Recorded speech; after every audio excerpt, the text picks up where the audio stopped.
From the heart of Central Florida, you're listening to the most electrifying show in media, A Neighbor's Choice.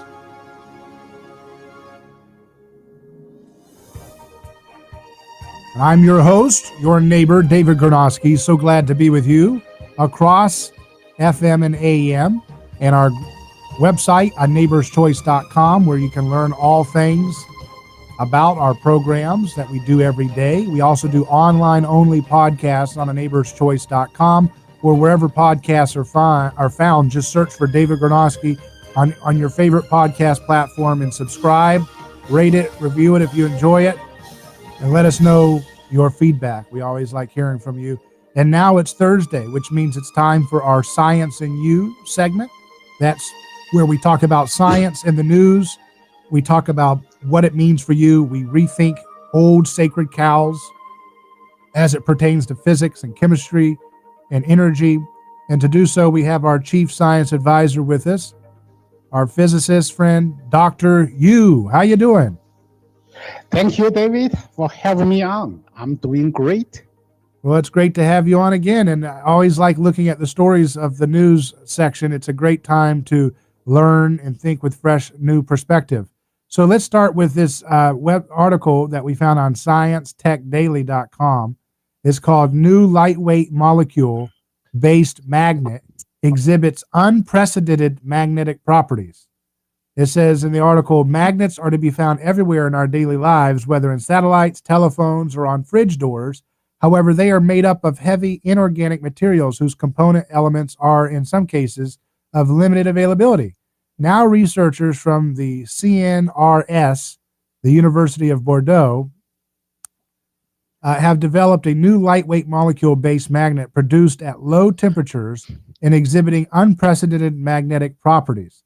This compound, derived from coordination chemistry, contains chromium, an abundant metal, and inexpensive organic molecules. This is the first molecule-based magnet that exhibits a memory effect capable of maintaining one of its two magnetic states up to temperatures of 240 degrees Celsius.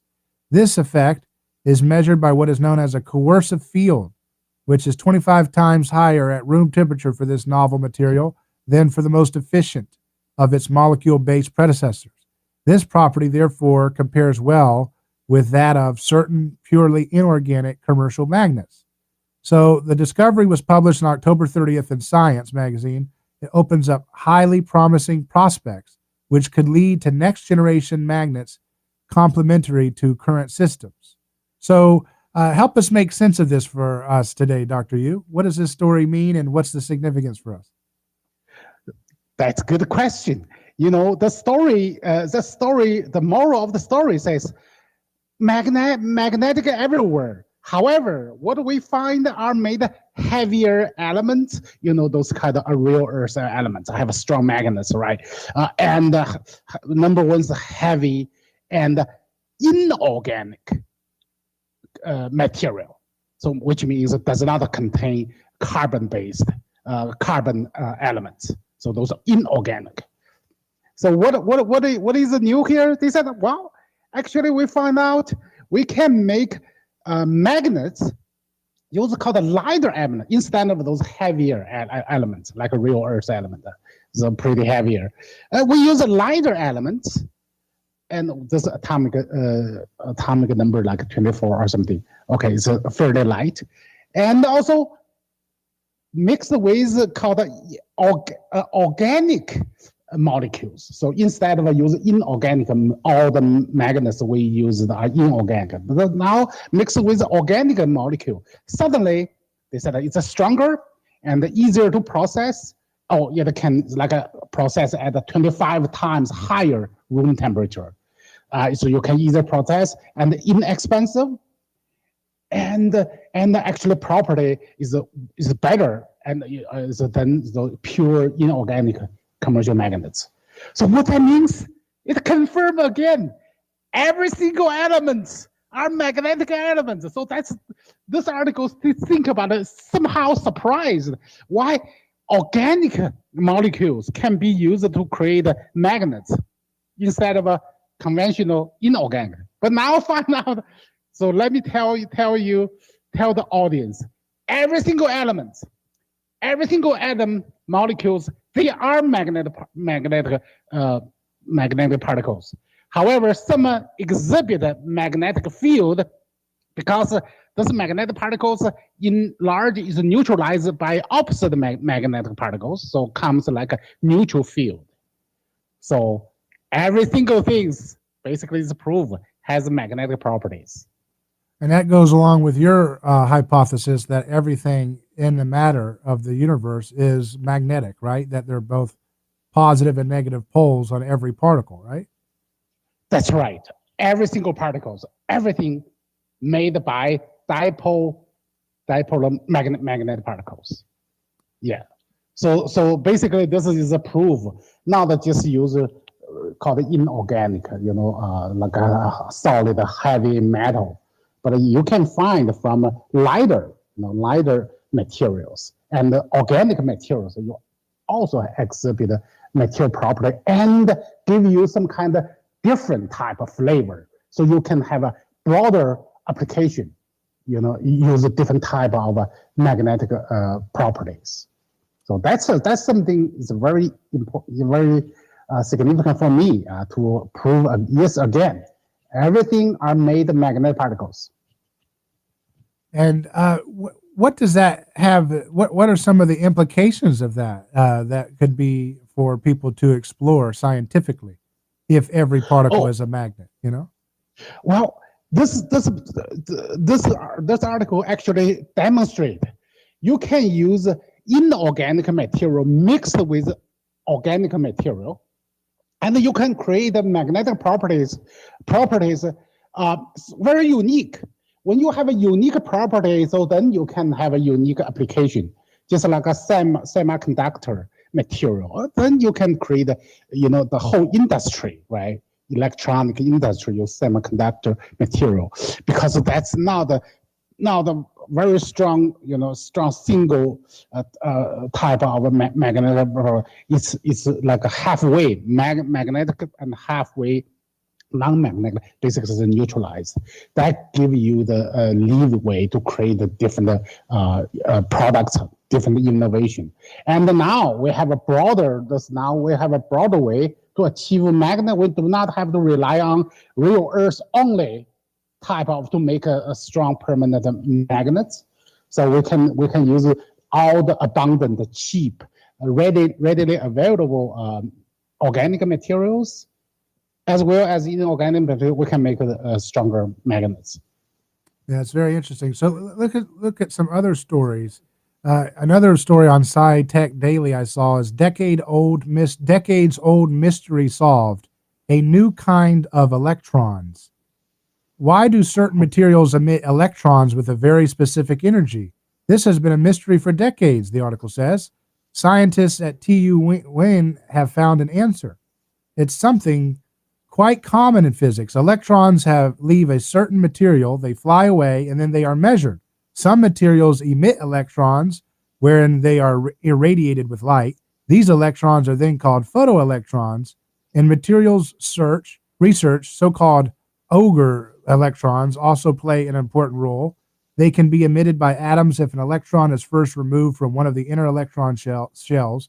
But now, scientists in Vienna have succeeded in explaining a completely different type of electron emission, which can occur in carbon materials such as graphite. This electron emission has been known for about 50 years, but its cause was still unclear. The article goes on to say many researchers have already wondered about this, said Professor Wolfgang Werner. There are materials that consist of atomic layers that are held together only by weak van der Waals forces, for example, graphite. And it was discovered that this type of graphite emits very specific electrons, which all have exactly the same energy, namely 3.7 electron volts. No known physical mechanism could explain this electron emission, but at least the measured energy gave an indication of where to look.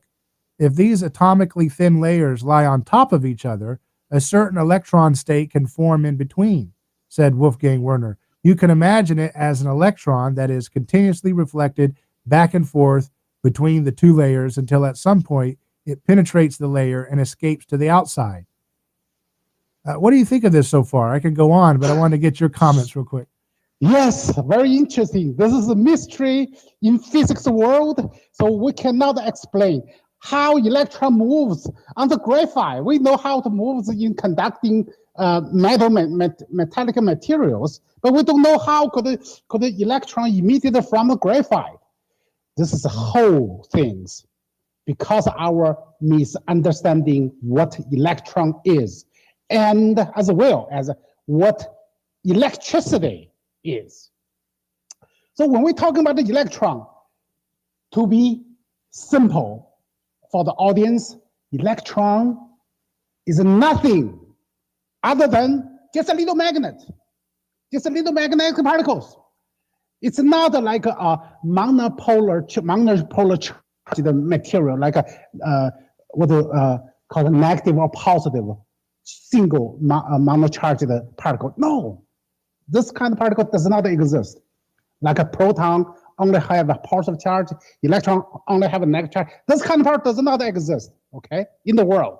So what a proton and the electron is nothing more just a magnetic particle. It has both a positive and a negative or north or south pole. That's it. And now, why we cannot explain how electron have an electron traveling through graphite. Graphite is a single layer atom. How electron travel, and they are bounded, right? They're bounded by very soft molecule bond. So okay, so that's a very lightly, and it has a space between them. How electron move them? Let me tell you, that's talking about the electricity. In electricity, whenever we're talking about the electricity and the current, there is no particle traveling in electrical conducting material. It's only vibration, just like a wave, water wave. It's a vibration, and the wave can propagate. In this case, electron in the conductor material is a vibrate, and this vibrate wave can progress. Just like a domino card, each piece of dominoes, one piece of domino, when they fall down and cause chain reaction, all the dominoes in the series were collect. But no single piece of dominoes moving from one place to another place. No, they just rotating, just falling down.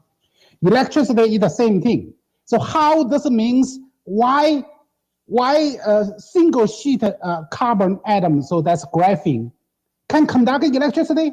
It's a vibration.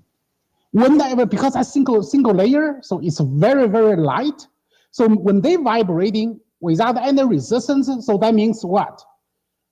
Very efficient. Do not create heat, because there's nothing to impact on, they only vibrate. Whenever you vibrate electromagnetic sheet, you create a moving, vibrating magnetic field. And this vibrating magnetic field, you can sense, that's a field that you can use a meter to measure. That's what electricity is. Whenever you have a moving magnetic field, you can measure there is the electricity. So to explain that one, so whenever we have a single layer, so graphene, it's because it have no resistance in lateral direction, so it can easier vibrate. So that's why it'll create electricity very efficient. Does not have a heat. But the article also mentioned about what happens 2 layers. When you have 2 layers, you know what happens? Normally it will be neutralized, so it will not work as well. Create the electricity, not as much, or even non-electricity created in a double layer. However, if you use odd number of layers, you use 3 layers, use odd number layers. So if 2 layers, they will neutralize. If you have an odd number of layers, 3 layers or 5 layers, so it cannot be, the magnetic field cannot be neutralized completely. So then you still generate the electricity, but just less efficient. You're listening to Science in You. This is our Thursday science segment we do each Thursday on A Neighbor's Choice, here with Dr. Yu, our physicist friend. We'll continue with science news when we return in just a moment. And then later we'll hear from Tho Bishop of the Mises Institute to look at economics and look at news in the political world. But for now, stay with us. Science and You will return in a second.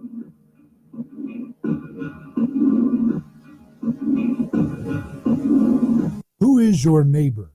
Dave and Wally are team drivers for Oakley Transport. One day, they came across a very serious accident on the highway. Some might pass on by, but Dave and Wally saw there was no time to waste. They jumped into action and saved 2 people's lives with moments to spare. That's the kind of courageous love we need more of today.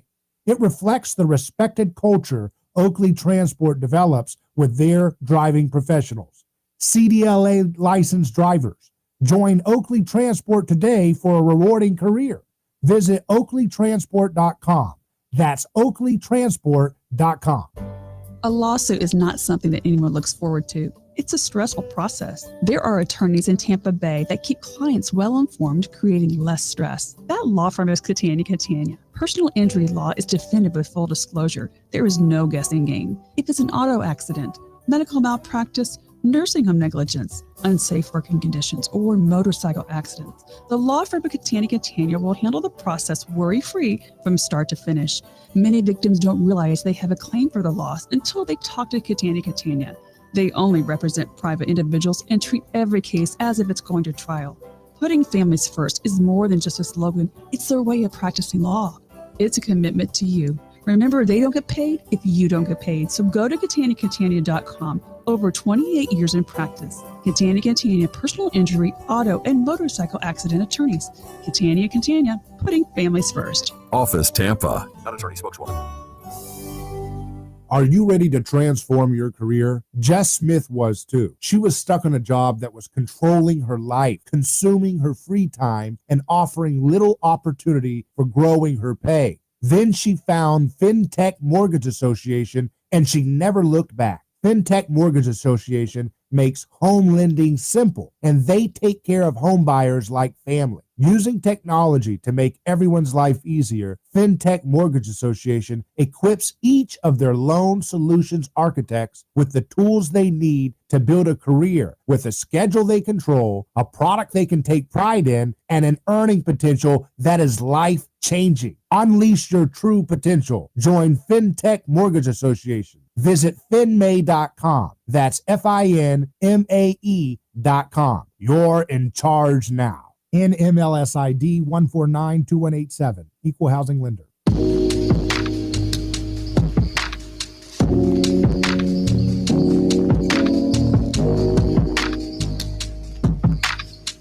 Hello, David Gronowski here. You're listening to Science and You. This is our Thursday science segment we do on A Neighbor's Choice. Remember, if you want to watch more episodes, learn about science or our other topics, we cover politics, culture, nutrition, news of the day with a principle that we're going to put personhood first. We're going to put thinking for ourselves first. And we're going to challenge sacred cows wherever they lie if they're in our way of progress. ANeighborsChoice.com is our website to go there and learn all about what we're doing. That's ANeighborsChoice.com. And here with me now is my chief science advisor for our program, physicist Dr. Yu. We've got just a little bit of time left, but I want to run through a few stories with what we have left. Popular Mechanics has a story.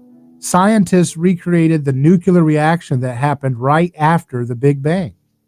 Researchers have solved, the article says, a key variable in a reaction that happened very early after the Big Bang by blasting protons into a deuterium cloud. The scientists simulated the way early elements bonded to make a helium isotope. The calculated rate of proton pickup maps with a later measurement and gives scientists new tools to continue study. What's the takeaway that we need to think about from this story, Dr. Yu?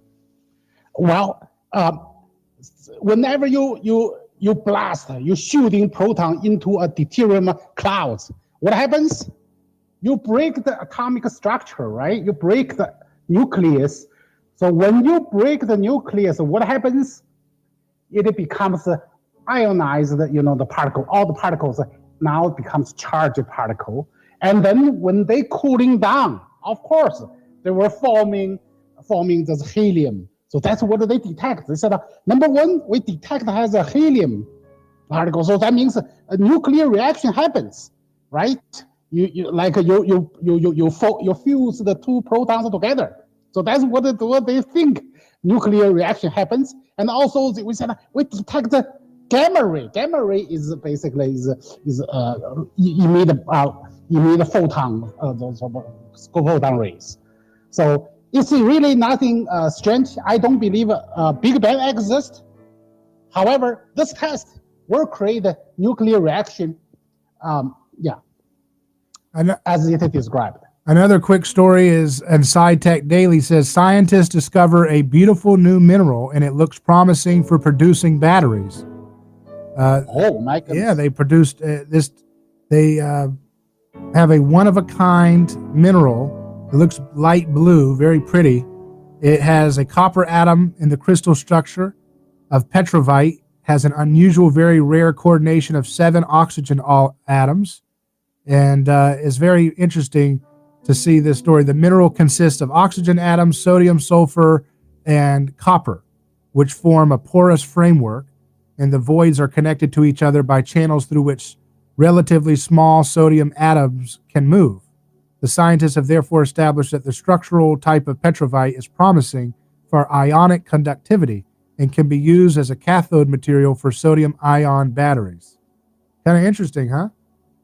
Yes, everything related to the battery research is all, will have a groundbreaking effect because we can store more energy, just like a battery, and high efficient, and and cheaper and less pollution. So if we can store more energy, we can traveling just longer. So that will be a huge advance in battery technology. Yeah, we're still interested in that 24/7 energy panel idea, the one that you've talked about a lot and that we've researched for some time. And I think that could be a huge promise with a good battery storage device, right? That's correct. So if we collect 24/7, collect the energy, electricity, and we have to store somewhere, right? And that new material could have a bigger, energy storage ability. So that could be a huge advance. And for those who are unfamiliar with this idea, what would a 24/7 panel harvest at night when there's no solar activity or not much of it? That's a good question. Harvest the infrared waves. Even during the sunlight, you have a visible wave, but in the night, you have an infrared. So that's also electromagnetic waves. So that's the power. Yeah, that's a very promising field of research that we want to keep an eye on. And it's always exciting to think about what's possible if we think for ourselves and roll up our sleeves and have the courage to get to work solving problems neighbor to neighbor. So thank you again for joining us, Dr. Yu. Thank you. Science and You, that's it for this week for Science and You. But up next, we're going to talk about politics and news, culture, the headlines with Tho Bishop, who is an editor at Mises Institute. MISES.org is their website. We'll talk with Tho Bishop in just a moment.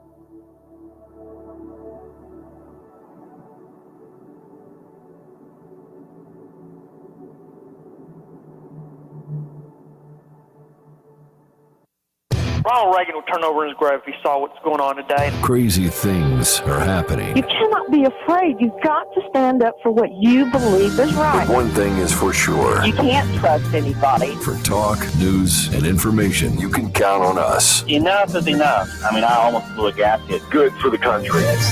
I know what I'm talking about.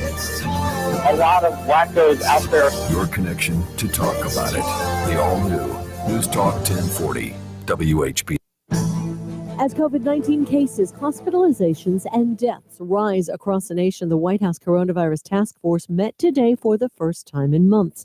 Dr. Deborah Birx asking all Americans to wear masks. Behind this level of community spread is a lot of asymptomatic cases.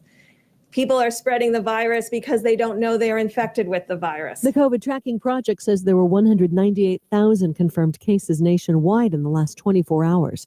The CDC is now recommending Americans do not travel for Thanksgiving. California Governor Gavin Newsom issuing a limited stay-at-home order for his state. President-elect Biden weighing in over President Trump's efforts to overturn the election results. Let me choose my words here. I think they're witnessing incredible irresponsibility. Mr. Trump is inviting Michigan Republican state lawmakers to the White House later this week. He's hoping to convince them to replace the Democratic electors chosen by voters with GOPs. Daria Albinger, ABC.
Neighbor's Choice is back. I'm your host, David Gornowski, and we're going to now shift gears from science. We go back to the headlines with an economic focus, and we do that with Tho Bishop, who's an editor at the Mises Institute, MISES.org, which is committed to free market and understanding how free markets work, how pricing works, and how all the different functions of supply and demand impact our lives. So, Tho, welcome to the program. Oh, thank you for having me, David. Well, so, hey, it's been a while since we, been a couple weeks or so, since we caught up with the election madness, the fallout. And I just want to kind of just start off very broad here. What have you been most interested in as you try to sift through these, as Scott Adams says, two realities, two movie screens going on at the same time? And my goodness, it's more like that than ever now, you know? It really is. And I think that today's press conference by Trump's legal team, there's nothing there that wasn't, that hadn't really been talked about by Sidney Powell on some of her Fox News appearances and things like that. But I think today's really a remarkable day in history. I think that this was Trump's crossing the Rubicon moment. And I say that because here you had the Trump legal team gathered, presenting an argument. Now, not a lot of evidence they've provided yet publicly. They say that they're still gathering things. They've got hundreds of affidavits, that they're planning on doing that, et cetera. Fine. To a certain point, the evidence is a secondary. What they had, though, is that the president's legal team is doubling down on the claim that what happened in this election was not simply voter fraud, commonly understood as, people voting where they shouldn't, or packing the buses full of people and traveling the polls and misrepresenting themselves, right? I mean, that's kind of a traditional, old school, voter fraud, which of course the corporate press will tell you it never happens. Fine, and that's a separate issue.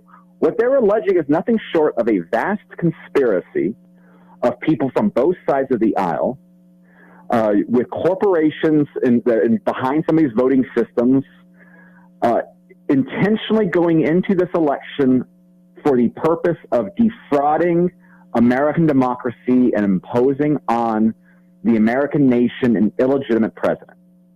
Now, again, I have no idea the underlying evidence that they have backing up those conclusions, right?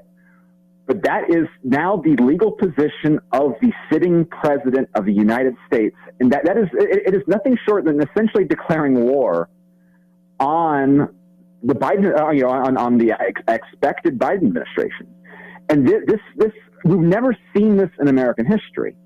And I'm being very cautious with my words because you don't want to go above your skis. And the thing is that there are genuine questions here that cannot be dismissed. And what we have right now is a major issue where there's a lack of institutional trust and faith in the corporate press and the bureaucracy and a lot of these government officials.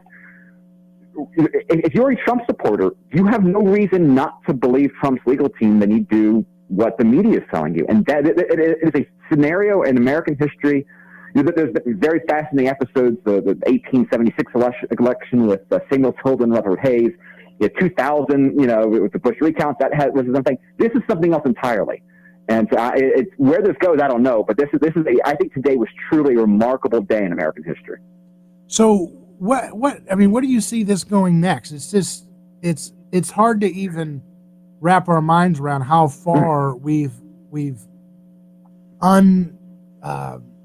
what's the word I want to look for? How far we've the corporate oligarchic media narrative has just unraveled so badly. We've never had like you said, a sitting president alleging that there's a coordinated effort with corporations and foreign countries, and it's either a weak case, a desperate case, or there's something there. And I don't know how to even begin to figure out the truth. I do know that a media that has been wrong about the lies to stay in Afghanistan for 19 years and to go into Libya and to go into Syria and to go into Iraq. And it's like, I don't want to try. How ignorant would I have to be to just trust them when they say there is absolutely no basis whatsoever to anything he's saying. That is the biggest impetus for me to want to take another look. But other than that, how do we even begin to figure out what's true here? Right. I mean, again, the corporate press for the last 4 years have actively worked to undermine the democratic elected results of the 2016 election with the entire Russiagate hoax. There was a coordinated campaign to undermine his credibility in the eyes of the American people. I mean, that is not quite the same scale of what's being alleged this time, but I mean, there's no reason to believe these actors have are so enamored by the beauty of democracy that they wouldn't try stuff. Now, in terms of where things really stand right now, you have various legal battles playing out. I think Trump today, his legal team actually pulled out of a legal case that they were arguing with in Michigan because there's been the issue over certifying ballots in Wayne County, Michigan. Originally, you had a 2-2 split on the voter canvassing committee to not certify. Then the two Republicans were threatened by elected officials within the state and also just people that were not happy with them in their community. Then they went along with it, and then they were trying to backtrack that thing. And the Trump legal team saying, well, this is essentially what we wanted from a legal remedy there. They're currently calling for audits in very select counties within Wisconsin that they think have regularities. They just completed the hand recount in Georgia. The problem is that the issue is that a recount is separate from an audit, looking at the trying to verify the identity of the people casting votes. And in Georgia, for mail-in ballots, the verification process is at the beginning of the vote counting cycle where they compare, but before they count the ballot, and they know. They look at the signature on the envelope compared to the records. And so once you decouple the ballot from the envelope, you can't really go back and audit that. Typically, that's not a big deal because most of the ballots are not cast vote by mail. Like this election was, and we all knew it going into it, the massive dependence on vote by mail, which is commonly understood as being a more susceptible to fraud method of voting. And it's interesting. Like historically, there's like a 2% or so issue with vote by mail ballots in many of these states. You come anywhere close to those sort of numbers. And these are valid questions. These are objectively valid questions that the media is ignoring, and which feeds again to this lack of trust. What are what parties out there today would you trust to independently verify this? And you look at a state like Arizona, which is having their own issues, and I think there's another recount situation going in there.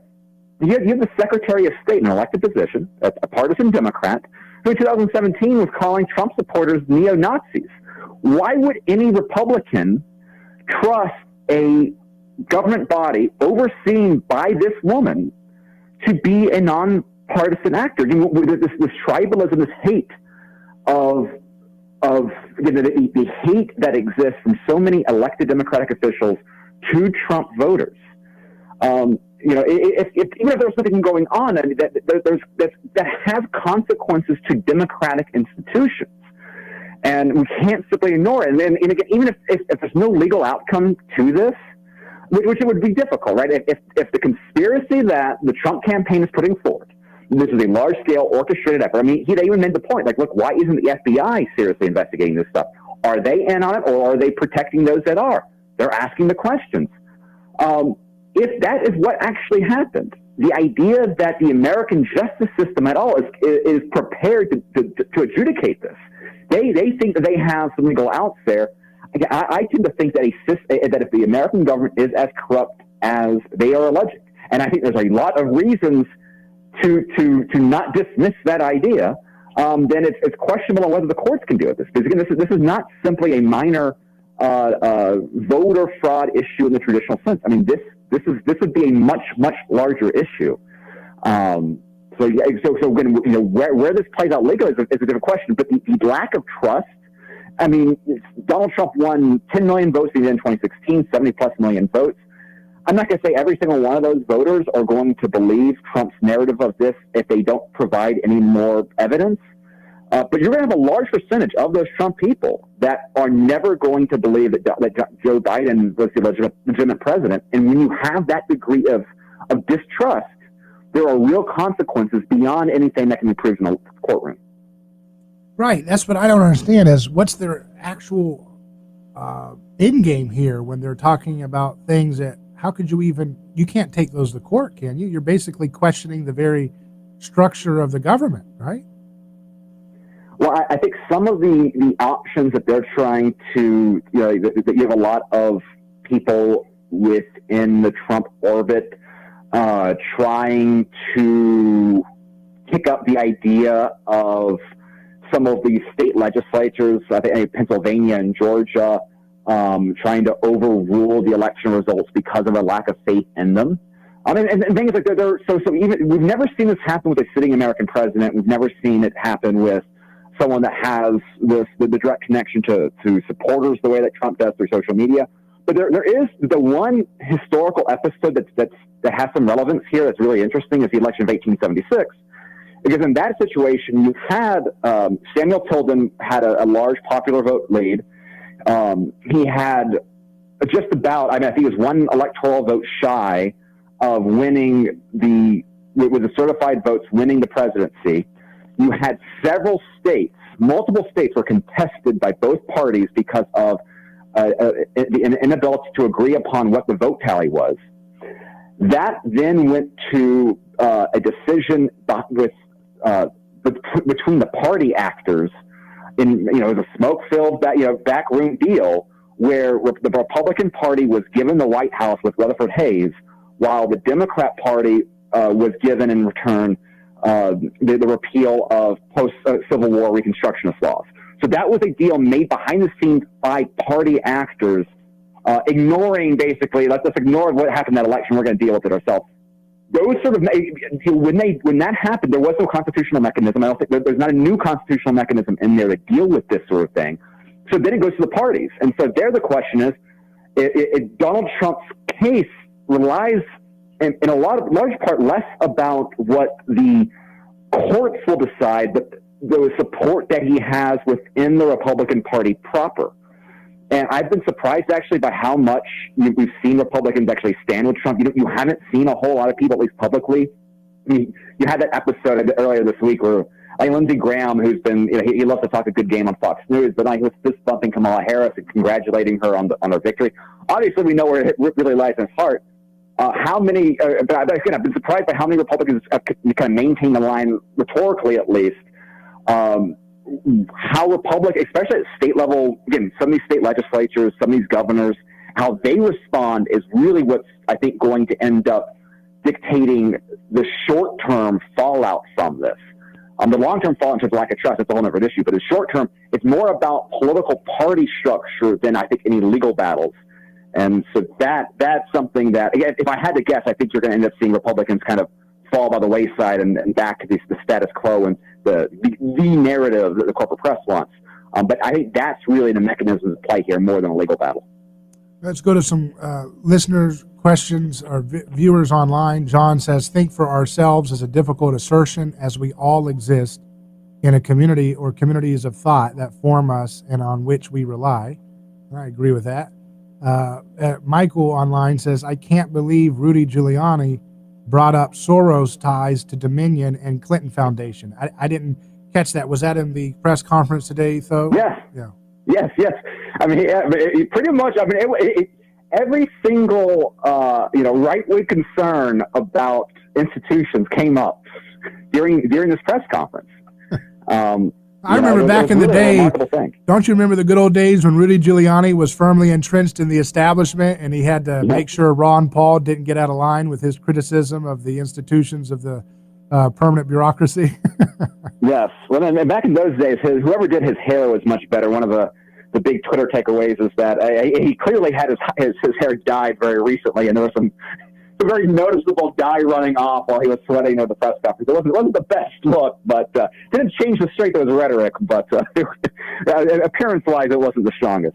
Well, let's take a quick break. We're speaking with Tho Bishop of Mises.org.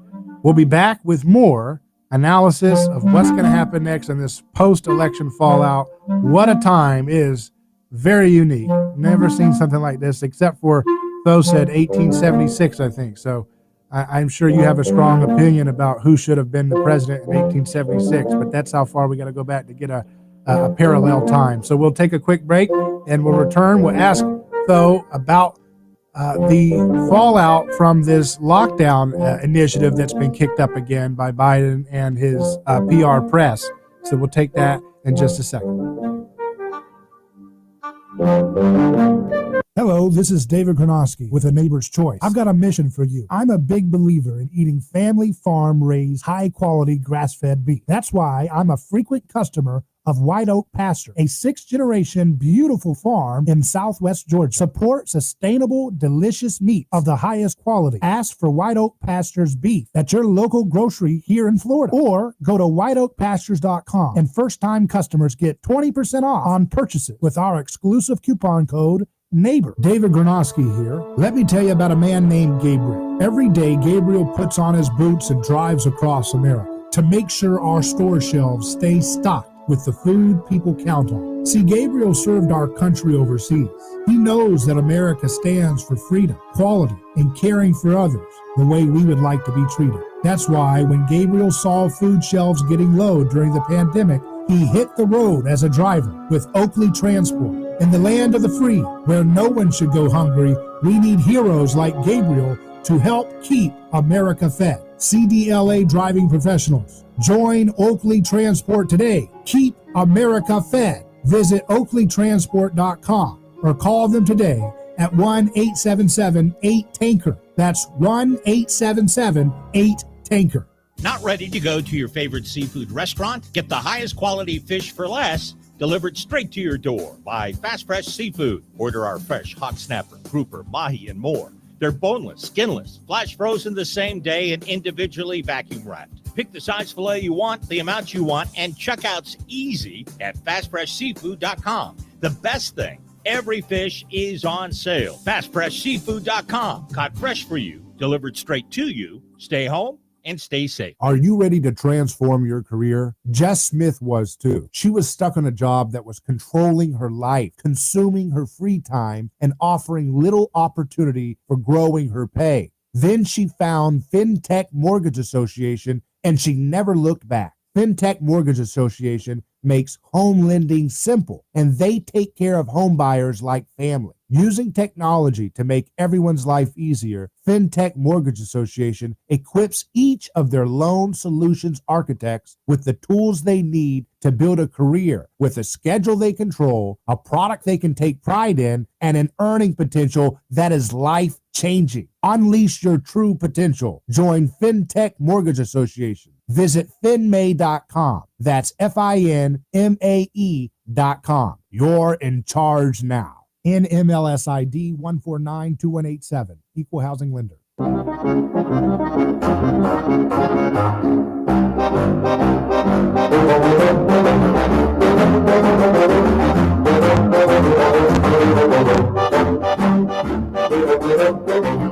A Neighbor's Choice returns. I'm your host, David Gronowski.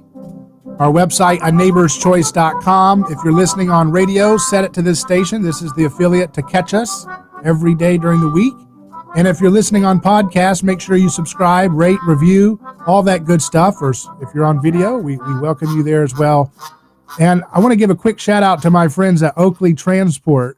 Oakley Transport has been they're a fabulous organization to work for because they take care of their drivers and they keep America fed. And they've got a lot of heroic drivers. You've heard me talk about some of their stories through the different weeks and months that we've shared these stories. But it's just amazing. The story of Dave and Wally, drivers that were driving alongside, and all of a sudden they see a terrible accident.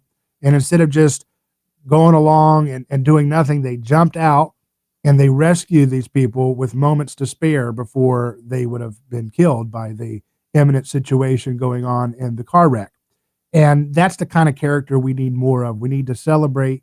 We need to reward that kind of character. And that's exactly what Oakley Transport does. They give a great bonus system for people who drive safely, and they're rewarded with the way they drive. So if you're looking to start a new career, CDLA license is what you have to have as a driver here. Go to oakleytransport.com. That's oakleytransport.com. Let them know that David sent you from A Neighbor's Choice, and that's always a great thing to take a look at if you're looking for a new career. So I'm speaking here with Tho Bishop of Mises.org, and I wanted to ask you, Tho, so where, how, again, we're in an unprecedented moment, but if the president of the United States is saying there's some kind of corporate collusion going on with government and agencies are turning a blind eye, this is the biggest constitutional crisis accusation we've ever heard from a sitting president, isn't it?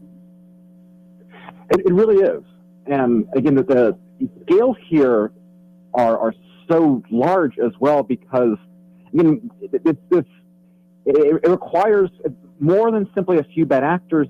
It's again, what's being alleged is that you have people in and outside of government. Again, a lot of the corporations out there. This is one of the big changes. The institutions of power are not simply the levers of the state.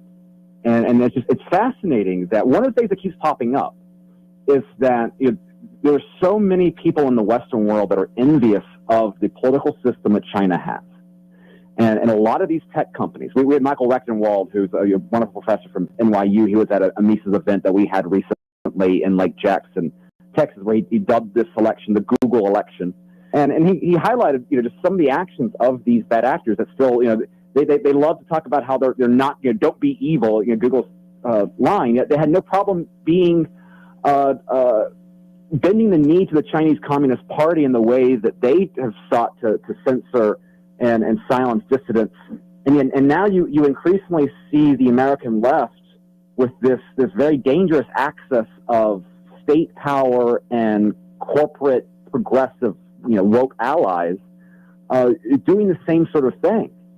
And as the agendas continue to increase in global scale, the lockdowns and that, where we're seeing a new round of that and the consequences from that, we still haven't fully processed that in the global economy. The questions about the Great Reset that we're seeing from the UN and the IMF and World Bank and those global actors. Obviously, a lot of the climate change initiatives and all things like that. The scales at play here, again, the elites have created a system where their hostility to actual democracy and political self-determination. You see it every time they attack nationalism in Europe and criticizing Brexit and looking down upon the Trump supporters that just want to be left alone here. The scales have never been higher. The powers that the left has have never been greater because of their success in institutions. And again, I think that is why you see so many people that view Trump's stand on this issue as such a major battle, even though the amount of evidence that's been presented yet, we haven't seen that in full detail. But for a lot of people, it feels right in their gut because of how much we've seen from his enemies, not only in the last 4 years, but things that have been trending that way for decades now. Yeah, it seems like the anger that is leveled against the Trump movement supporters who are contesting the authenticity of the count, that what's going on is they are used to Republicans being designated losers, and they don't like it when somebody fights a little harder back, right? And says, hey, I don't go along. I'm not going to be the designated losers. I'm going to actually stand up for what I actually think is true and what's real. And I think that's kind of driving that irritation, right? You see it big time, I think, like during 2008, under the Obama era, the Republican base, like the actual voters, the ones that were organizing the Tea Party, they're the ones that wanted to talk about, okay, well, let's explore nullification in case Obama tries to pass gun control laws. Let's talk about a convention in the states so that we can try to impose restrictions on the federal government without having to work within, a corrupt Washington establishment. The Republican Party had no interest in that. I mean, even in Florida, for example, it was the NRA. Funny how that happens. The NRA worked with the Republican legislature to make sure that 10th Amendment center bills on nullification of potential gun control laws never came to be. And so the conservative establishment in America wasn't willing to fight the way the base wanted to. That is exactly what led to Trump's election in 2016. I think in 2012, Herman Cain was really the choice of the base before he had to bow out, because the Republican, conservative America, red state America, those voters, define them whatever you want, they recognized that playing the rules by the game that had been the conservative and Republicans in D.C. had been doing for a very long time, they were playing with a losing hand because it seemed like they didn't want to have success. They wanted a fighter that gave us Trump in 2016. And I think that, again, it's going to be interesting seeing how those party mechanisms, because we know exactly where the base is on this. That pressure going forward, again, this is something very different than what the left is used to dealing with when handling Republicans in the American right. Yeah, it's very interesting, and we're out of time, but I want to get your thoughts real quick on the proposed new lockdowns and hysteria that's being whipped up by the media and Biden. Do you think that's going to come into effect? Are we going to get a national lockdown? And where do you think the economy is going over the next year? I think Biden's definitely going to try to impose a national lockdown. I will just say that I have never been more grateful to be a citizen of the great state of Florida, because I do think that Ron DeSantis will fight that every tooth and nail. And again, this is the best state to be. And how about the economy? Trump said there'd be a big depression if Biden is put in. What do you think that's going to be a real thing? It's in our. I think so long as the view is of the Republicans controlling the Senate, I think that in the short term there's not going to be a big spook. But the damage the coronavirus, and really the damage that the lockdowns and the government response to the coronavirus has caused in the global economy, we have still not fully dealt with that. And so I do think we're going to have a lot of turbulence ahead. But I don't think it's going to be necessary in the short term, so long as Republicans do not lose those seats in Georgia. Well, thanks, Tho Bishop, for joining us. Check out Mises.org and follow Tho Bishop on Twitter. We'll take care for now. See you later. And folks, remember, you can email me hello@aneighborschoice.com. That's hello@aneighborschoice.com. Godspeed.